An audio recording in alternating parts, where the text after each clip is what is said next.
longtemps que je te connais. Je suis content de te revoir. Merci, Guy. Mercredi dernier, sur les ondes de Rythme FM, tu as décidé de te libérer d'un lot secret.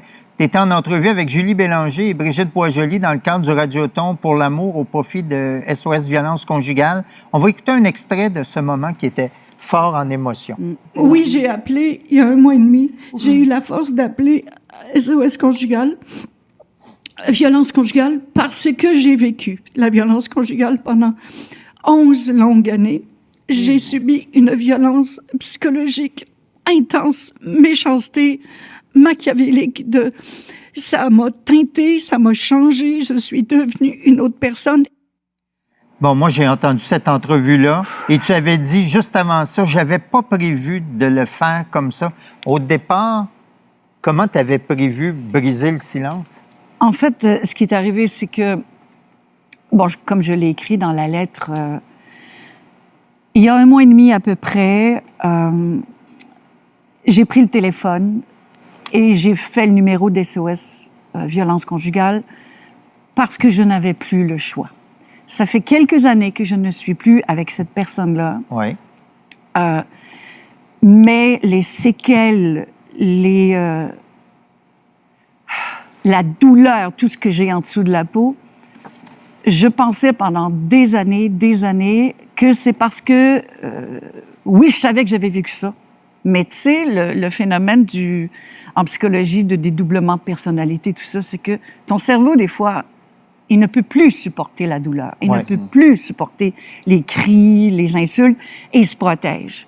Moi, pendant des années, bon, je me suis séparée de cette personne-là, phew. Des années, j'avançais, je travaillais, je sentais que je n'étais plus la personne que j'étais. Je sentais que fallait que je me force pour sourire. Fallait que je me force à prendre la poignée de porte pour aller dire « OK, je vais aller donner un show, je vais aller me présenter devant le monde ». Je jouais un rôle 24 heures sur 24, même avec mes propres enfants, jusqu'à ce qu'arrive la pandémie.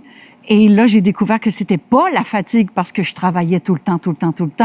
C'était ce que je suis devenue à cause de ça. Et j'ai pris le téléphone un soir, il y a 1 mois et demi, parce que j'en pouvais plus d'être ce que j'étais devenue. Et j'ai décidé d'entreprendre le processus de guérison. Et 1 mois et demi plus tard, donc mardi passé, quand j'ai fait cette déclaration-là, j'avais pas prévu de le faire ce matin-là, mais j'avais prévu de le faire à un moment donné. Et d'écrire la fameuse lettre. La lettre, je l'ai écrite 3-4 jours après avoir pris le téléphone. Je me suis préparée, Guy. Je me suis préparée à briser le silence. J'ai eu de l'aide, psychologue. Quand j'ai pris le téléphone de SOS Conjugale, et je vous le jure, les filles, je vous le jure, j'ai pris le téléphone, je me suis pas nommée, là. Je me suis pas nommée. Appel anonyme. J'étais en sanglots. Je ne sais même pas si on compris quelque chose ce que j'ai dit, mais j'ai été accueillie dans la bienveillance et dans la gentillesse accueillie. Et j'ai eu de l'aide. Là, j'ai travaillé avec thérapeute, avocate aussi, hein, parce qu'il faut faire attention justement quand on a un visage connu. Thérapeute, psy, parce que je souffre du syndrome choc post-trauma, syndrome de la femme battue. C'est ça, les séquelles dont je parlais dans Même après plusieurs années, il faut le souligner. Ben oui, c'est parce que je cachais tout ça, moi. Et tu as dit que l'élément déclencheur avait été cette magnifique mais douloureuse publicité Manon. Oui. Ça vient de qui, tous ces messages-là? Hein? Tu veux pas me le dire, hein? Tu me caches quelque chose? Mais voyons, de quoi tu parles? Hey! Prends-moi pas pour un épais. Je le sais que tu parles dans mon dos à tes amis. Tu me fais passer pour un méchant. Mais c'est toi qui cherches l'attention. Chérie. Hey! Là, tu vas m'arrêter ça tout de suite. Là. Tu vas me le dire, c'est à qui tu parles, OK? Les gars, la violence faite aux femmes, ça s'arrête là. La bonne nouvelle, Laurence, c'est que cette publicité-là, elle fonctionne. Et Quel effet elle a eu sur toi? c'était pas la première fois que je la voyais. C'est-à-dire que ce soir-là, je l'ai écoutée jusqu'au bout. Oui. Parce que tu étais Mais pas les capable. autres fois, j'étais incapable. Ouais. Aussitôt que j'entendais, c'est quoi ce message-là? Parce que c'est moi qui étais là avec cette personne-là. Hey, je m'excuse. Non, non, c'est beau. Caroline, que je veux pas que ça... Prends ton temps. Mais je vais guérir, je vous le promets, je vais guérir. Mais c'est cette pub-là, je vous garantis que pour avoir conçu et écrit une pub comme ça, il faut que quelqu'un dans cet environnement-là, les gens qui l'ont conçu, Ait vécu ça. ait vécu ça. C'est Ouais. immanquable parce que c'est exactement ça qui se passe. Exactement ça. Et c'était quoi, toi, la violence que tu avais? Parce qu'elle n'était pas physique, d'après ce que j'ai compris. Oh, j'avais peur aussi parce que c'était quelqu'un d'impressionnant, là, tu sais, qui avait un passé lourd et tout ça. Et, Ouais. et c'était quelqu'un physiquement Imposant. imposant. C'est sûr que C'était quoi la violence psychologique? c'était de la violence, de la cruauté mentale, de la violence psychologique. C'est un pervers narcissique à l'extrême. Et le problème avec ces troubles de personnalité-là, c'est que la première particularité, c'est que jamais ils vont aller se faire soigner parce que leur cerveau fonctionne pas comme les autres. C'est Parce des que c'est pas eux le super problème. intelligents. Ouais, c'est C'est ça. pas eux, c'était Ouais. toujours moi le problème. Ouais. C'est moi la folle. C'est toi, ben oui, t'as dit ça. Ben oui, t'as dit ça, ben oui, je t'ai entendu, oui, tu sais. Il me réveillait la nuit et me disait, mon Dieu, mon père venait de mourir, Guy. Aïe, aïe, aïe. Mon père venait de mourir, puis j'avais de la peine, évidemment, tu sais, j'étais en deuil. Il m'avait réveillé, brassé, pour faire « Et que t'as fait du mal à ton père. » Hein? Et tabarnak. J'ai fait du mal à... Ben, c'était ça. Et là, ça dégénérait. Ça, c'est une fois, c'est un élément, mais 10 ans de ma vie où j'ai pleuré chaque jour de ma vie, chaque jour. Et je mettais mon masque et je mettais des cuillères dans le congélateur. Ouais, pourquoi? Pour désenfler mes yeux le matin. Il fallait jamais que j'oublie de mettre des cuillères dans le congélateur. C'est comme ça que mon texte s'intitule. Laurence, je te cite. Oui, j'ai eu peur de mourir, mais c'est moi qui l'aurais fait. Tu veux dire que tu as eu des idées suicidaires? Ah, t'en peux plus. T'en peux plus. Je dirais, tu sais, j'avais à voyager avec lui souvent. Et quand ça partait en vrille, là, c'est du délire. Je peux pas expliquer, je peux pas exprimer. C'était un film d'horreur, c'est un délire de méchanceté, tu sais, là, c'est une drille là, qui te passe. Ils jouent dans ta tête, ces gens-là jouent dans ta tête, là. Et j'en pouvais plus. J'aurais pris la poignée de la voiture combien de fois. Et les idées suicidaires m'ont suivi. Qu'est-ce que tu veux dire? Tu voulais te jeter en bas de la voiture? Les idées suicidaires m'ont suivi parce que ce que j'étais devenue, puis c'est vrai, je pense qu'avant la pub, avant que ça explose, j'étais pas encore prête à ouvrir ça. Parce que c'est vrai, là, c'était quasiment du dédoublement de personnalité. Là. C'était caché dans le fond. Et oui, j'ai voulu mourir souvent. Je pouvais plus vivre comme ça. Tu l'apprends, excuse-moi Guy, tu l'apprends où ta force, j'imagine, c'est ta famille, tes enfants, pour pas passer à l'acte, justement? C'est parce que j'ai 61 ans.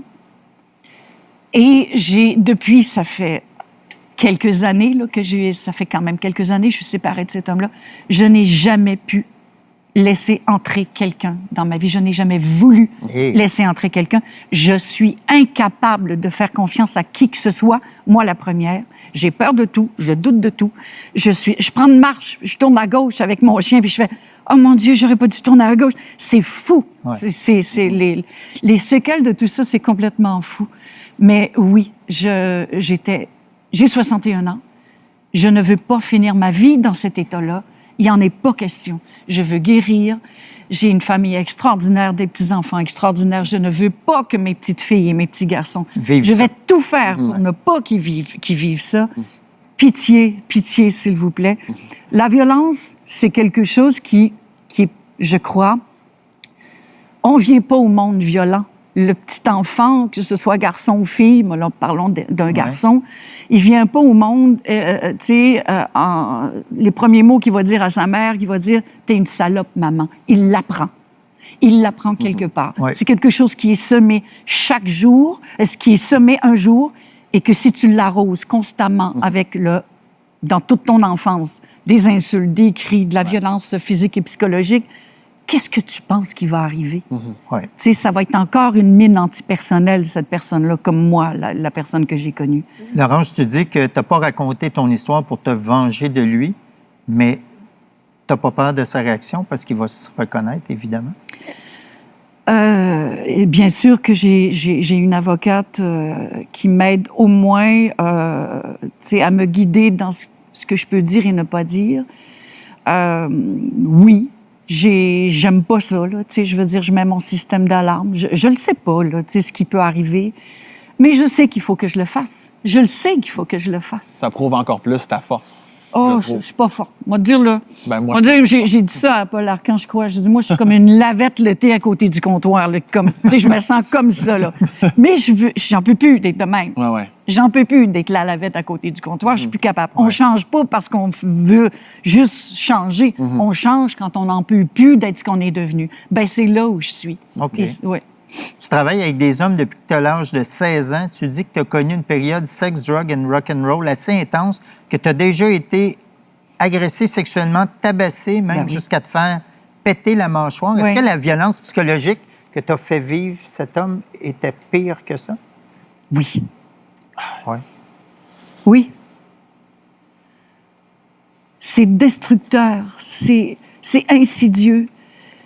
Et c'est quelque chose, tu sais, je me souviens quand je m'étais fait tabasser, sérieusement, là, j'avais les 2 yeux au beurre noir et tout ça, et j'étais descendue, écoute, on jouait dans des trous à cette époque-là, là, et, mais c'est la vie que j'ai choisie, hein, je me plains pas, là, j'ai choisi cette vie-là parce que je voulais faire de la musique en gang, on faisait pas d'argent, mais je suis passionnée, je suis pas carriériste. Oui, mais tu n'as pas je suis- choisi de te faire sacrer des volets. Non, Ça. non. Ça, je le demandais pas. Et je ne crois pas avoir rien fait pour mériter ça.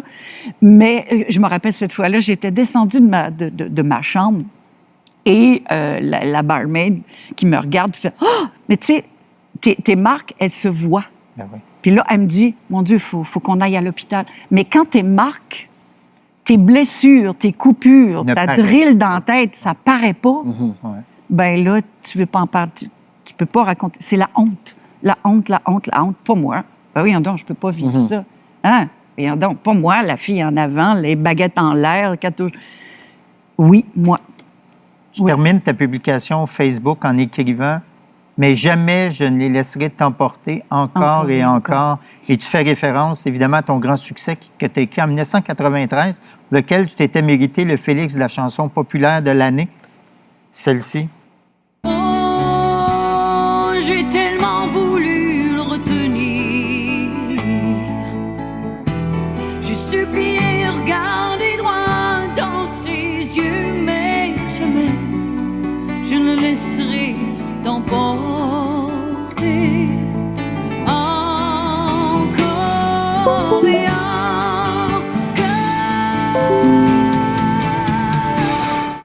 Bon, c'est une chanson qui traite de violence sexuelle et de meurtre. Vivais-tu dans ce contexte de violence Non, conjugale pas à quand cette tu l'as écrite? Non. Mon Dieu, c'est presque prémonitoire. Je sais que c'est l'histoire d'une fille. D'une toute jeune fille de 14 ans de Val-d'Or qui a été assassinée, massacrée, je dirais. Et c'est ça. Écoute, cette histoire-là, je l'ai racontée. L'histoire de cette chanson-là, c'est vraiment très, très particulier. Mais non, je ne vivais pas dans cette violence-là à cette époque-là.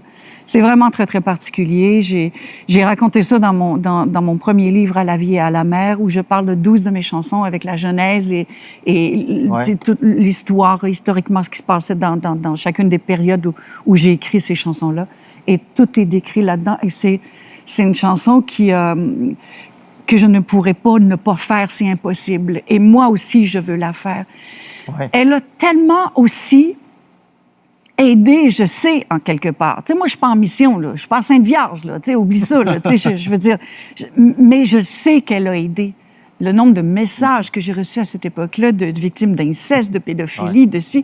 Écoute, c'était lourd. Mais cette souffrance-là, elle existe. Il faut faire quelque chose, que ce soit la violence sexuelle, que ce soit la violence conjugale physique. Il faut arrêter de faire germer ces graines-là de colère à l'intérieur des... Mais tu dis que tu es fier de cette chanson-là, mais avoir su, tu ne l'aurais pas intitulée encore et encore. Pourquoi? Parce que ça n'arrête jamais. Regarde les femmes encore qui viennent de mourir, là. Ah ouais. Ça n'arrête pas de mourir. Tu sais, tu parlais de prémonition des fois. Je me suis aperçue que toutes les chansons... D'ailleurs, je tiens à dire, dans mon processus de guérison que j'entreprends, j'aspire à encore écrire des chansons parce que je n'écris plus. Je n'ai pas écrit aucune chanson depuis pas loin de 20 ans. Peut-être Ah. pas 20 ans, mais mettons 15. Mais quand j'ai écrit certaines chansons, maintenant, quand je les chante, 30 ans plus tard, ben, je pourrais me dire... alors, ce soir, je dédie cette chanson à Laurence Jalbert. Ouais. Parce que Corridor ou, tu sais, ces chansons-là, c'est devenu moi. Et c'est pourtant l'histoire de d'autres personnes que j'ai écrites. Mais ça, oui, il y a une sorte de prémonition qui me fait quasiment peur, sérieusement. Laurence, merci d'avoir accepté Merci. notre invitation. Est-ce que tu as le goût de t'amuser? Veux-tu rester avec nous ce soir? Ah, moi, je veux toujours m'amuser. Ça sera pas Ah, si oui. le fun que ça non plus. là, mais, en tout cas, Je vais te mettre de la pression. T'as besoin de me faire rire, Ben, toi. après la pause, on va s'amuser avec Justin Trudeau. Oh, boy! Je vous rappelle à la maison que le numéro de SOS Violence Conjugale, c'est le 1-800-363-90-10. Merci, Laurence. Merci. Après